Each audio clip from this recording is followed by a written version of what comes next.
बहुत समय पहले एक किसान को अपनी आर्थिक स्थिति से हार मानकर अपने गांव के ही एक साहूकार से कर्ज लेना पड़ा। लेकिन काफी वक्त बीत जाने पर भी वह साहूकार का ऋण नहीं चुका पाया। गांव का वह साहूकार बूढ़ा और देखने में बदसूरत था। उसके अनुचित स्वभाव के कारण गांव में उसे कोई भी पसंद नहीं करता था। किसान के परिवार में उसके और उसकी बेटी के सिवा और कोई नहीं था। उसकी लड़की बहुत ही सुंदर और अच्छे स्वभाव की थी। किसान ने उसे बड़े ही लाड प्यार से पाला था और वह अपने पिता के साथ ही खेतों में काम करती। पर एक दिन उस बूढ़े साहूकार की नजर उसकी खूबसूरत लड़की पर पड़ी और वह उस पर मोहित हो गया। वह मन ही मन उससे विवाह करने की सोचने लगा।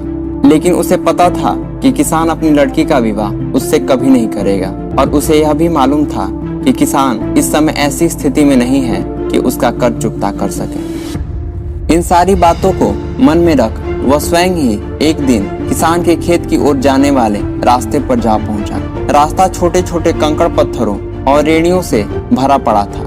वह किसान और उसकी बेटी दोनों वहीं पर थे। उसने किसान से कर्ज के विषय में बात करते हुए उसके सामने एक शर्त रखी।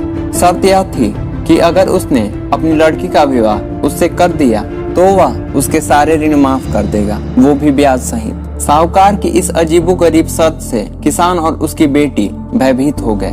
उस धूर्त साहूकार ने आगे सुझाव देते हुए दोनों से कहा कि चिंता करने की कोई बात नहीं। इस शर्त का फैसला न मैं करूंगा और न आप। इसे आप अपने भाग्य पर छोड़ दें। इतना कहते हुए उसने अपनी जेब से एक पैसे की खाली पोटली निकाली और उन्हें दिखाते हुए कहा कि मैं इसमें एक काले रंग का और एक सफेद रंग का कंकड़ रखूंगा। उसके बाद तुम्हारी लड़की को बिना देखे इस पोटली से एक कंकड़ निकालना होगा और यहाँ शर्त यह रहेगी कि अगर उसने काले रंग के कंकड़ को निकाला तो उसे मुझसे विवाह करना होगा और तुम्हारे कर्ज भी माफ कर दिए जाएंगे। अगर तुम्हारी लड़की ने सफेद रंग का कंकड़ निकाला तो इसे मुझसे विवाह नहीं करना होगा और फिर भी तुम्हारे कर्ज माफ कर दिए जाएंगे। लेकिन अगर तुम्हारी लड़की ने कंकड़ निकालने से मना कर दिया तो फिर तुम्हें जेल की सलाखों के पीछे जाना होगा। जैसे ही किसान और उसकी लड़की उसकी इस शर्त पर आपस में बात करने लगे, तभी साहूकार अचानक कंकड़ों को उठाने के लिए नीचे झुका। उसने जैसे ही दो कंकड़ों को उठाया, उसी समय किसान के लड़की की नजर उस पर पड़ी। उसने देखा कि साहूकार ने दो काले कंकड़ ही पोटली में रख दिए, जबकि नियम के अनुसार होना यह चाहिए था कि वह एक काले रंग का और दूसरा सफेद रंग का कंकड़ खाली पोटली में रखता।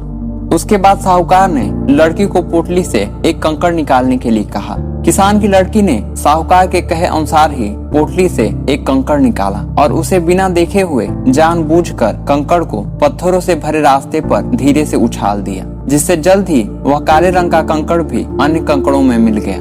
उसके बाद उस लड़की ने झूठा खेद व्यक्त करते हुए कहा, ओ मैं कितनी लापरवाह हूँ। साहूकार इस बात से लड़की पर क्रोधित हुआ, लेकिन फिर उस लड़की ने मामला संभालते हुए आगे कहा कि चिंता न करें, अगर आप पोटली खोलकर देखें कि उसमें कौन से रंग का कंकड़ बचा हुआ है तो यह साफ हो जाएगा कि मैंने कौन से रंग का कंकड़ निकाला है, काला या सफेद। हालांकि यह तो निश्चित था कि बचा हुआ कंकड़ काले रंग का ही होगा, क्योंकि जैसा कि हम जानते ही हैं कि साहूकार ने पोटली में दोनों ही कंकड़ काले रंग के ही रखे थे। तो इस प्रकार यह सिद्ध हो गया कि लड़की ने सफेद कंकड़ निकाला है। अब साहूकार चाहकर भी अपनी बेईमानी और धूर्तता को प्रकट नहीं कर सकता था। इस तरह उस लड़की ने बड़ी चालाकी से अपने विरुद्ध खड़ी परिस्थिति को अपने पक्ष में कर लिया, जिससे न ही उसे उस साहूकार से विवाह करना पड़ा तथा उसके पिता का ऋण भी माफ हो गया। जीवन में कई बार हम अपनी परिस्थितियों से हारकर जल्दीबाजी में गलत कदम उठा लेते हैं, जिससे हमें हमेशा पछताना पड़ता है और भारी दुख का सामना करना पड़ता है। जीवन में जब भी ऐसी विपरीत परिस्थितियां आए तो हमें उस पर अच्छे से ध्यान देना चाहिए। जब हम उन परिस्थितियों पर शांत मन से सोचेंगे तो अवश्य ही हम उसका निष्कर्ष निकाल लेंगे। धन्यवाद।